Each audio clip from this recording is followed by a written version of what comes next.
Secara sederhana AI itu sebenarnya mesin yang bisa belajar, ya bisa belajar, dia bisa mempelajari pola, kemudian ketika kita memberikan data baru, dia bisa memutuskan gitu. Misalnya akan ketinggalan siapa adalah ya yang tidak belajar menggunakan AI-nya seperti itu. Assalamualaikum warahmatullahi wabarakatuh. Waalaikumsalam warahmatullahi wabarakatuh. Jumpa lagi di Kobarkan, Kongko Bareng Perpustakaan. Podcast Universitas Muhammadiyah Purworejo yang akan mengulik berbagai macam topik menarik dengan narasumber yang inspiratif. Kali ini kita akan membahas topik yang akhir-akhir ini sering dibicarakan oleh banyak orang dan juga bahkan didewakan oleh orang nomor 2 di Republik ini, yaitu Artificial Intelligence atau AI. Pada podcast kali ini kita akan dibersamai oleh narasumber kita, yaitu Bapak Murhadi dari Program Studi Teknologi Informasi Universitas Muhammadiyah Purworejo. Halo, selamat pagi Pak Murhadi. Selamat pagi Mbak Emma. Apa kabar hari ini? Alhamdulillah sehat, meskipun suaranya agak seksi seperti ini. Oke, Pak. Kalau boleh tahu Pak, sebelum kita lanjut ngobrol mengenai AI ini, Pak Murhadi akhir-akhir ini sedang sibuk apa Pak? Oke, baik, terima kasih Mbak Emma. Jadi untuk akhir-akhir ini kegiatan utamanya yaitu mengajar ya, kuliah. Kemudian kegiatan yang lain yang sangat relate dengan kegiatan podcast kita kali ini, saya kebetulan menjadi fasilitator untuk coding KA ya. Jadi kalau yang disampaikan tadi Mbak Emma tentang orang nomor 2 di RI menyebutnya KA gitu ya, jadi bukan AI. KA itu adalah kecerdasan artifisial. Nah, kebetulan saya menjadi fasilitator untuk pembelajaran coding KA tersebut, seperti itu Mbak Emma.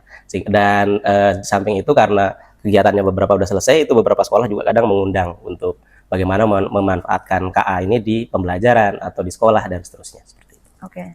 Berarti obrolan kita kali ini sangat relevan ya Pak? Insya Allah. Dengan tema yang kita bawakan hari ini. Oke Pak, akhir-akhir ini kan KA atau AI lah, gitu ya. AI ini kan kita sangat akrab dengan hal tersebut betul, gitu ya. Tapi kalau boleh tahu Pak, definisi AI itu seperti apa secara sederhananya? Baik, secara sederhana sebenarnya kita sudah mengenal AI atau kecerdasan artifisial itu sudah cukup lama sebenarnya. Dan kemudian juga keseharian kita itu banyak sekali yang berhubungan dengan dengan KA, dengan AI kayak gitu. Misalnya kita buka HP nih, itu sudah langsung dengan AI sebenarnya gitu, dimana kita buka HP kita misalnya dengan face recognition gitu, atau dengan menggunakan jari lah kayak gitu. Itu sebenarnya aplikasi dari AI sebenarnya. Cuman karena belakangan ini orang mengenalnya AI itu adalah ya kayak ChatGPT, Gemini atau yang lainnya. Tapi secara implementatif gitu untuk AI itu sebenarnya sudah cukup luas ya, sudah cukup lama juga kita gunakan.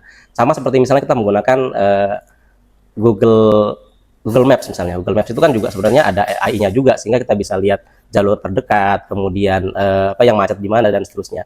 Sehingga sebenarnya secara sederhana AI itu sebenarnya mesin yang bisa belajar, makanya itu bagian dari mesin learning namanya. Jadi mesin yang bisa belajar, dia mempelajari gitu ya, mempelajari pola-polanya seperti apa kayak gitu. Makanya sebenarnya secara sederhana mohon maaf bisa dikatakan secara tanda kutip bahwa AI itu sebenarnya bodoh gitu kan ya.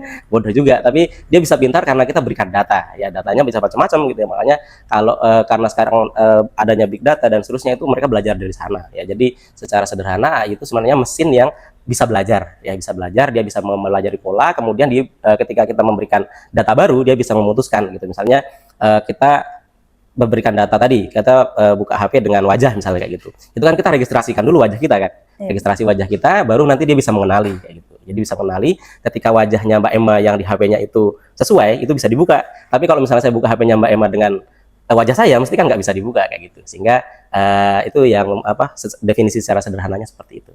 Oh, oke. Berarti yang ini cukup menarik sih Pak, karena mesin yang bisa belajar. Betul, gitu tadi yang dikatakan Pak Mur.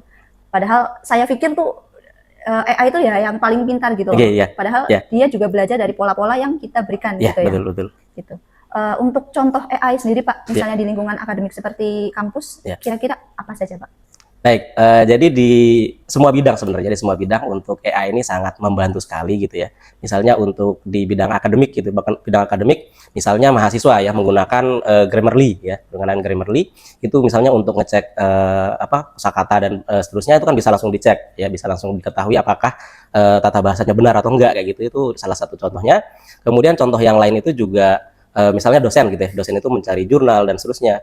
Sistem itu kan bisa merekomendasikan gitu ya, bisa merekomendasikan jurnal yang sesuai temanya, kemudian citasinya jumlahnya berapa dan seterusnya.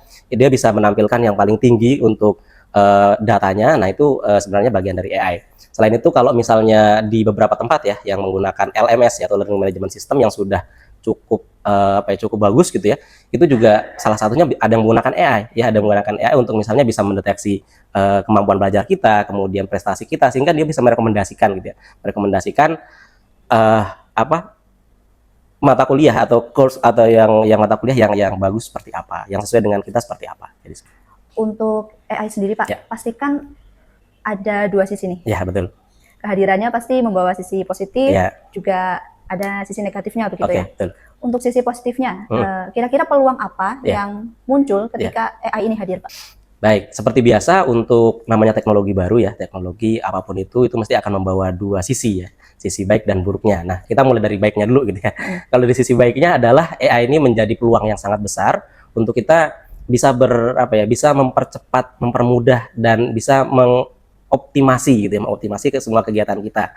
Sehingga kalau misalnya di bidang akademik misalnya, kalau dulu misalnya dosen itu baca jurnal itu satu misalnya sehari aja satu itu udah ngantuk kayak gitu. Sekarang dengan adanya AI kita bisa memasukkan jurnal yang sampai ribuan jurnal, malah itu kemudian kita bisa tanya ke AI-nya bagaimana dia men-summary dari jurnal-jurnal yang kita masukkan, atau bisa misalnya menyesuaikan dengan topik kita gitu. Nah, itu sisi positifnya di situ kayak gitu. Itu Mbak Emma. Berarti dia mencoba untuk mempermudah Betul, keseharian kita, keseharian gitu, kita. Betul. Itu untuk yang sisi positifnya ya Pak ya. tadi. Kemudian ada sisi buruk atau sisi negatifnya. Ya. Misalnya ancaman Ya. dari AI itu seperti apa Pak? Baik, kalau kita berbicara ancaman ya, namanya teknologi apalagi sekarang yang dengan AI ini semua sangat mudah dilakukan gitu ya. Sehingga ancaman terbesarnya itu adalah membuat kita yaitu ketergantungan terhadap AI, sehingga semua kita berharap AI semua gitu. Sehingga hal-hal kecil kita mau konversi misalnya, mau mengkonversi dari sesuatu ke A ke B itu kita mengandalkan AI. Nah, itu ketergantungan seperti itu. Kemudian yang kedua, dengan adanya AI itu membuat kita jadi malas berpikir tadi gitu ya, malas berpikir tadi. Kemudian yang berikutnya, dengan adanya AI itu juga bisa membuat meme atau istilahnya hoax ya, berita hoax itu sangat mudah gitu. Mungkin kita juga sekarang sudah sering melihat ya, dan sampai sulit membedakan mana AI mana bukan kayak gitu ya. Nah, itu adalah sisi negatif yang mungkin perlu kita hindari dan perlu kita pelajari kayak gitu, sehingga kita bisa terhindar dari sana. Makanya saya juga kemarin baru buka ada video gitu ya, Presiden Prabowo nyanyi gitu ya. Itu ya pasti AI kan, jadi seperti itu. Dan kita dengan AI itu kan bisa menghidupkan orang yang sudah meninggal gitu, itu untuk bisa ditampilkan lagi, sehingga bisa memberikan komentar-komentar yang lain. Jadi kekhawatirannya AI itu adalah seperti itu Mbak Emma. Jadi sisi negatifnya nanti ke sana. Oke Pak. Setiap sisi baik dan buruknya tadi Ya. Pak, kira-kira bagaimana kita harus merespon kehadiran AI Pak? Baik, jadi untuk merespon kehadiran AI malah saya bersuka cita ya. Kenapa? Karena satu, pekerjaannya jadi lebih mudah ya. Pekerjaannya jadi lebih mudah sekali, karena tapi nanti kita akan bicara tentang batasan-batasannya. Tapi dengan adanya AI itu bisa mendapatkan insight baru itu dengan sangat mudah ya. Misalnya gini, kita akan melakukan penelitian misalkan ini bidang akademik ya.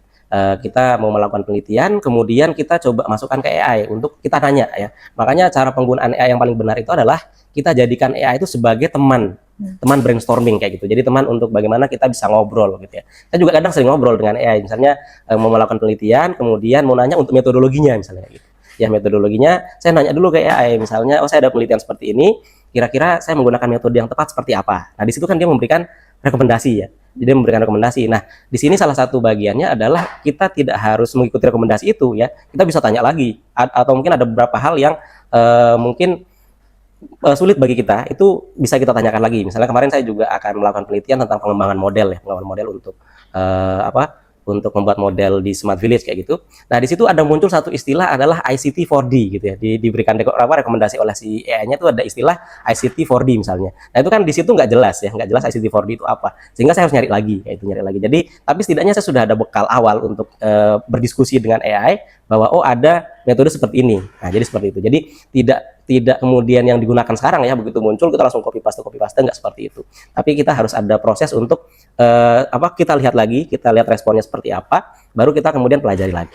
Jadi cara menyikapinya seperti itu. Kemudian yang berikutnya adalah kita menyikapi kehadiran AI ini sebagai kalau tema kita kan di sini adalah manusia versus mesin gitu ya. Kalau saya malah lebih sepakat mengatakan bahwa manusia dan mesin kayak gitu ya. Jadi kita berdampingan aja, kita berdampingan karena kalau enggak ya kita akan ketinggalan. Jadi kalau ditanyakan adalah juga yang akan ketinggalan siapa adalah ya yang tidak belajar menggunakan AI-nya seperti itu. Makanya saya sangat bersuka cita dengan AI ini sebenarnya. Gitu Mbak Emma. Berarti jadikan AI sebagai teman gitu ya, Pak? Betul, ya Kita berkolaborasi dengan AI itu paling tepatnya seperti itu. Oke. Misalnya dibandingkan nih Pak Ya. dengan manusia, Ya. AI itu memiliki keunggulan di bagian mana? Oke, siap. Oke, Mbak Emma. Jadi kalau kita berbicara keunggulan ya, keunggulan AI itu mungkin kita sudah bisa merasakan ya bahwa kita mau nanya AI itu kapan aja bisa gitu ya. Jadi kelebihan AI itu pertama dia cepat ya. Kalian mau nanya kapanpun itu langsung muncul semua kan jawabannya. Kemudian si AI ini konsisten.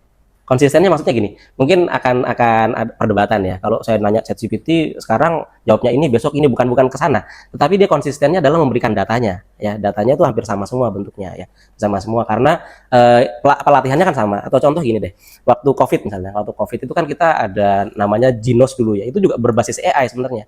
Jadi udah ada sampel-sampel, udah ada sampel nafas orang yang positif COVID misalnya kayak gitu. Kemudian ada sampel masuk baru, nah dia bisa mendeteksi.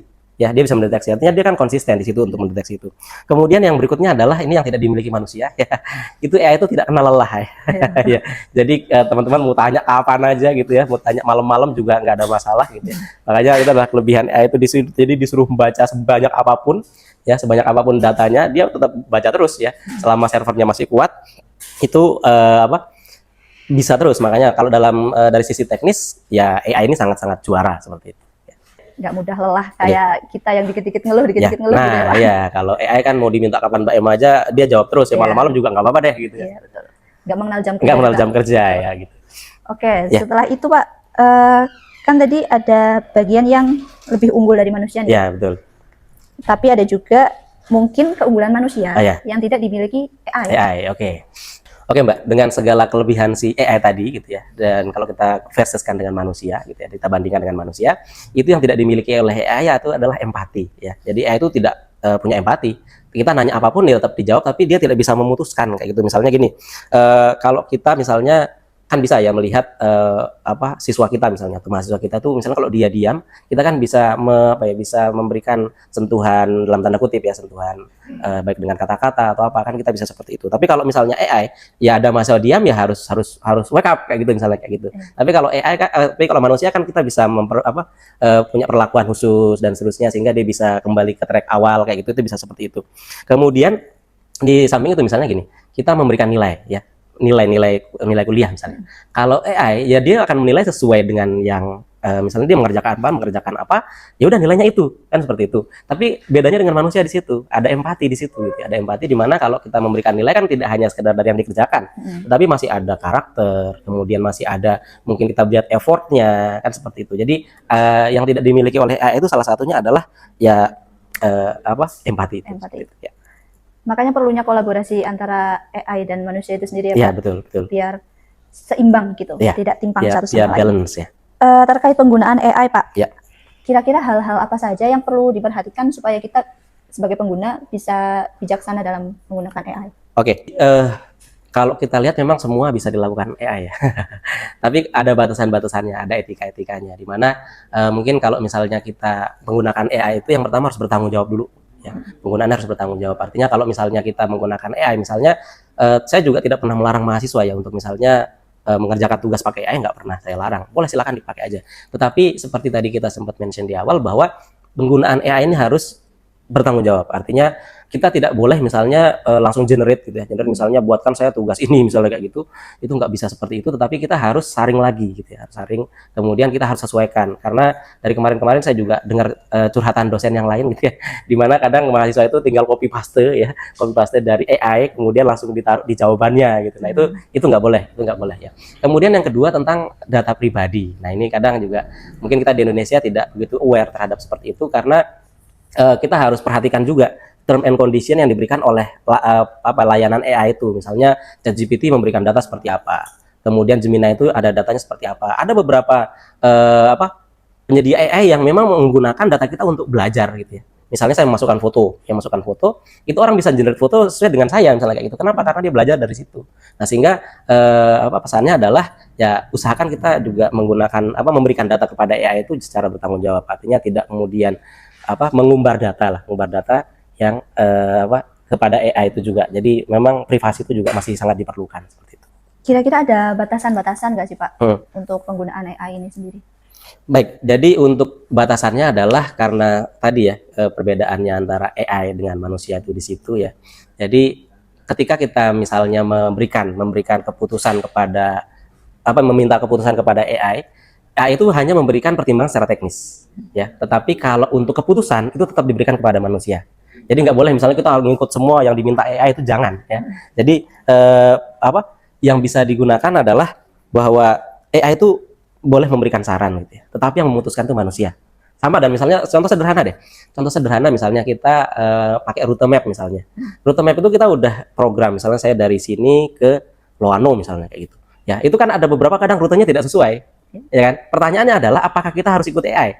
Kan enggak. Ya, kita akan pilih jalan, oh ternyata ini jalannya nggak bener yang di sini. Saya lewat sini aja deh kayak gitu. Nah, jadi kita harus tetap kritis. Itu harus tetap kritis, tidak bisa berpangku tangan kepada AI. Oke, AI saya gunakan, tetapi tetap harus kita harus keputusan di manusianya. Jadi meskipun dia memberikan keputusan teknis dari si AI-nya, tetapi untuk keputusan yang realnya itu tetap ke manusia. Terkait pembagian peran antara AI dan manusia nih Pak, kira-kira bagian mana yang bisa dikendalikan oleh manusia dan bagian mana yang boleh untuk dikendalikan oleh AI? Baik, jadi saya bayangkan gini Mbak, AI itu kan semakin kesini semakin luar biasa ya, sampai kita tidak terprediksi juga gitu ya. Artinya kadang ada banyak hal yang mungkin bagi kita dulu tidak mungkin kayak gitu. Sama misalnya kita juga nulis jurnal dan seterusnya. Itu kadang tiba-tiba langsung bisa, wah ini ternyata bisa keren seperti ini kayak gitu. Sehingga bagian-bagiannya adalah makanya kita tidak di posisi manusia versus mesin, tetapi manusia dan mesin ya. Dimana di situ kita posisikan si AI itu sebagai pengolah data. Ya, sebagai pengolah data, kemudian si manusia itu posisinya adalah untuk menjaga nilai, menjaga value kayak gitu. Jadi tetap ada pengolahan datanya oleh AI, tetapi untuk value-nya itu oleh manusianya ya. Tapi manusia ini yang menentukan arahnya ya. Jadi misalnya seperti tadi contohnya kita Google Map lah, atau contoh yang lain banyak sekali di mana kita tidak boleh memberikan keputusan itu kepada AI dan mengikutinya gitu, tapi tetap manusianya. Makanya di situ adalah si AI-nya di bagian teknikalnya kayak gitu. Kemudian kita sebagai manusia itu di bagian value-value-nya seperti itu. Oke. Gitu, Mbak. Terima kasih Pak Mur atas obrolan sama-sama kita di pagi hari ini. Sangat menarik obrolan kita terkait AI ini. Pesan dari Pak Mur itu tadi bisa saya sedikit coba ambil ya, bahwa jangan jadikan AI itu sebagai lawan, tapi jadikanlah AI sebagai teman agar bisa untuk kita ajak berkolaborasi dan menghasilkan hal-hal yang positif. Gitu ya, Pak. Oke, sebelum kita tutup Kobarkan kali ini, kita akan mendengarkan closing statement dari Pak Mur. Oke, closing statementnya adalah bahwa AI ini akan terus berkembang ya. Tapi pertanyaannya adalah bukan seberapa pintar mesin itu, tetapi seberapa bijak manusianya gitu ya. Jadi teknologi boleh cerdas, tetapi kemanusiaan harus tetap memimpin.